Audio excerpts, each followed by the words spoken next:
நமஸ்காரம். அஸ்மத் சர்வ குருப்பியோ நமஹ. இது நமது உலகம் சேனல் நேயர்களுக்கு வேங்கடம் ராம் நாராயண் அன்பு கலந்த வணக்கங்கள். எந்த ஒரு சந்தர்ப்ப சூழ்நிலையிலும் நிதானம் தவறாமல் சிந்தித்து செயல்படக்கூடிய விருச்சிக ராசி நண்பர்களே, எதிர்வரக்கூடிய ஐப்பசி மாதம், குரோதி வருடம் ஐப்பசி மாதம் 17/10/2024 பிறக்கக்கூடியது பௌர்ணமி திதியில். ரேவதி நட்சத்திரத்தில் புதன் தசையில் பிறக்கக்கூடிய ஐப்பசி மாதம் விருச்சிக ராசிக்காரர்களாகிய நமக்கு, விசாகம் அனுஷம் கேட்டை நட்சத்திரத்தில் பிறந்த நமக்கு எப்படி இருக்கக்கூடும்? இதில் என்ன சார் விசேஷம் இருக்குது? எல்லாம் சாதாரணமாக போயிட்டுருக்கு. நான் நினச்சது ஒன்றும் நடக்க மாட்டேங்கிறது, வேலை புதுசாக கிடைக்கல, வீடு மாற முடியல, என்னமோ அப்படியே தான் போயிட்டுருக்கு. கரெக்டு.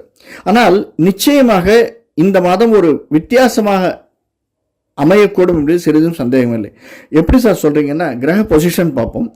நமக்கு 12இல் இருந்த சுக்கிரன் விருச்சிகத்துக்கு வருகிறார். அடுத்தது அவர் 2ஆம் இடத்திற்கும் செல்கிறார். நமக்கு 4ஆம் இடத்தில் சனி, 5ஆம் இடத்தில் சந்திரன், ராகு, 7இல் குரு, 2ஆம் வீட்டுக்குடையவன் 7, 2க்கும் 5க்கும் உடையவன், 8இல் செவ்வாய், அவன் 9க்கு வருகிறான், 11இல் கேது, 12இல் சூரிய புதன். இந்த புதனும் நமக்கு சாதகமாக லக்னத்திற்கு, அதாவது விருச்சிக ராசிக்கு இடம்பெயர்கிறார். இதுவரையில் இருந்து வந்த கடன் சுமை சிறிது அளவு குறைவதற்கான சாத்தியக்கூறுகள் இருக்கு. கணவனாக இருந்தால் மனைவியின் மூலமாகவும், மனைவியாக இருந்தால் கணவனும் மூலமாகவும் வருவாய்க்கு அதிகமாக பொருள் வரக்கூடியதாக, வீட்டிற்கு சேரக்கூடியதாக இந்த மாதம் ஐப்பசி மாதம் அமைந்திருக்கிறது. அவர்கள் மூலியமாக இருக்கலாம், அல்லது அவர்களுடைய உறவினர் மூலியமாக கூட இருக்கலாம். இதற்கடுத்து 2ஆம் இடத்தில் சுக்கிரன் வரும்போது அது குருவினுடைய வீடு. குரு சுக்கிரன் இவருடைய வீட்டில் அவரும், அவருடைய வீட்டில் இவரும் பரிவர்த்தனையாக இருக்கும்போது பலவித நல்ல செயல்களும் நமக்கு நடக்கலாம், சிலவித இன்னல்களும் நமக்கு வந்து சேரலாம். ஏன்னா ஒருத்தர் அசுரகுரு, ஒருத்தர் தேவகுரு, 2 பேரும் ஒருத்தர் பார்க்கல அப்படின்னா கூட 7ஆம் வீட்டில் இருக்கும்போது அவர்கள் இருவரும் பார்வை படும்போது ஒரு நல்ல விஷயம் தான். செவ்வாய் 9ஆம் இடத்திற்கு வரும்போது சுக்கிரன் நம்முடைய வீட்டில் இருக்கும்போது 7ஆம் இடத்தில் குரு இருப்பது என்பது மிக மிக ஏற்றத்தை தரக்கூடியதாக உண்டு. அதாவது 2வது வாரத்திற்கு மேல் புதனும் இங்கு வரும்போது நமக்கு பல நல்ல விஷயங்கள், நாம் நினைத்த காரியம் நடப்பதற்கான சாத்தியக்கூறுகள் அமைந்திருக்கின்றன.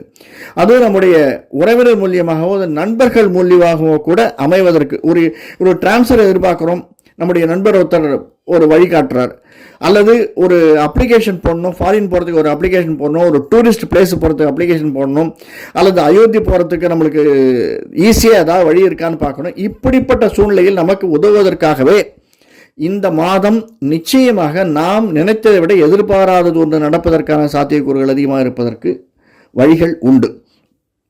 அடுத்தது 5ஆம் இடத்தில் ராகுவும் சந்திரனும் இருக்கிறார்கள். சந்திரன் ராகு இருக்கிறதுனால அது ஒரு நாள் அந்த ஐப்பசி மாதம் ஆரம்பிக்கும் போது மட்டும்தானே வழி, மற்றபடி இல்லை. அது குருவினுடைய வீடு. அந்த 5ஆம் வீட்டுக்குடைய குரு 7ஆம் வீட்டில் உட்கார்ந்துருக்கார், நம்முடைய வீட்டை பார்க்கிறார்.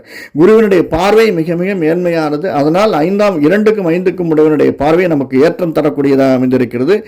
நாம் திரையில், அதான் அந்த இடத்துல இருக்கிறது மீன ராசியில் இருக்கிறது ராகு, அந்த இடத்துல சந்திரன் இருக்கிறதுனால இந்த மாதம் ஆரம்பிக்கும் மாதம் திரையில், சின்ன திரையாக இருந்தாலும் பெரிய திரை இருந்தாலும் அதற்கு எடுக்கக்கூடிய முயற்சிகள் அனைத்தும் வெற்றிகரமாக அமைவதற்கான சாத்தியக்கூறுகள் நமக்கு இருக்கிறது. அர்த்தாஷ்டம சனி என்று சொன்னாலும், சனி 4இல் இருந்தாலும் தன்னுடைய சொந்த வீட்டில் ஸ்திரமாக அமைந்திருப்பதனால் நமக்கு நன்மையே செய்வார் என்பதில் சிறிதும் சந்தேகமில்லை. நம்முடைய 12ஆம் வீட்டை 12ஆம் வீட்டை அது சூரியனுடைய வீடு. அந்த சூரியன் நமக்கு 12இல் இருக்கிறார். 10ஆம் வீட்டை சனி பார்க்கும்போது 7ஆம் பார்வையாக 10ஆம் வீட்டை சனி பார்க்கிறார். 8, 9, 10 10ஆம் பார்வையாக நம்முடைய விருச்சிகத்தையும் பார்க்கிறார்.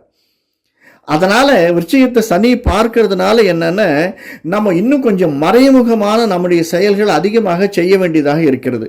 அதாவது இலைமறைவு காய்மறைவாக நாம் செய்யக்கூடிய செயல்கள் அதிகமாக இருக்கும். டைரக்டா ஒருத்தர் ஹெல்ப் பண்றதை விட இன்டைரக்டா ஹெல்ப் பண்றது அப்படிங்கிறதெல்லாம் ரொம்ப நமக்கு நன்மையை தரக்கூடியதாக அமையும். ஒரு செயல் நாம் செய்தோமே, இது எங்கே நல்லா இருக்கும் அப்படின்னா, பார்ட்னர்ஷிப் வச்சிருக்கிற ஃபார்ம் வச்சிருக்கிறவங்களுக்கு நிச்சயமாக அது உறுதுணையாக இருக்கும்.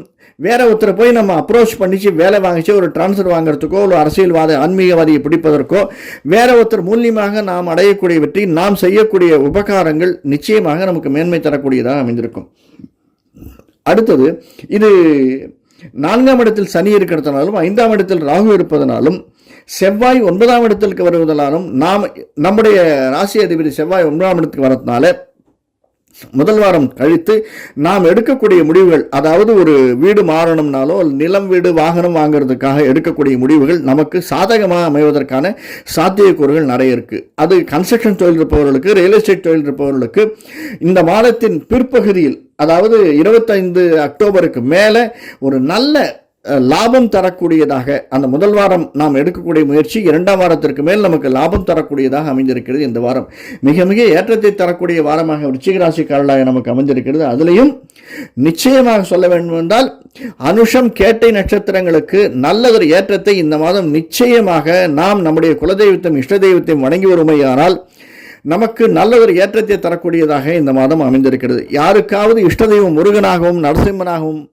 அல்லது ஐயப்பனாகவும் இருந்தால், வீர சாமியாக இருந்தால் வெற்றி கொண்டு அவர்களை நாம் வணங்கி வந்தோமையானால், அதாவது செவ்வாய்க்கிழமையில் ஈவினிங் 7 to 8 அவர்களை பூஜித்து அவர்களுக்கு விளக்கேற்றி ஒரு கற்பூர ஆரத்தி காட்டி நமக்கு தெரிந்த ஸ்லோகங்களை சொல்லி வழிபட்டு வருவோமேயானால் நிச்சயமாக இந்த ஐப்பசி மாதம் விருச்சிக ராசிக்காரர்கள் நமக்கு ஏற்றத்தையும் மாற்றத்தையும் தருவதில் கொஞ்சமும் சந்தேகமில்லை. நன்றி, வணக்கம்.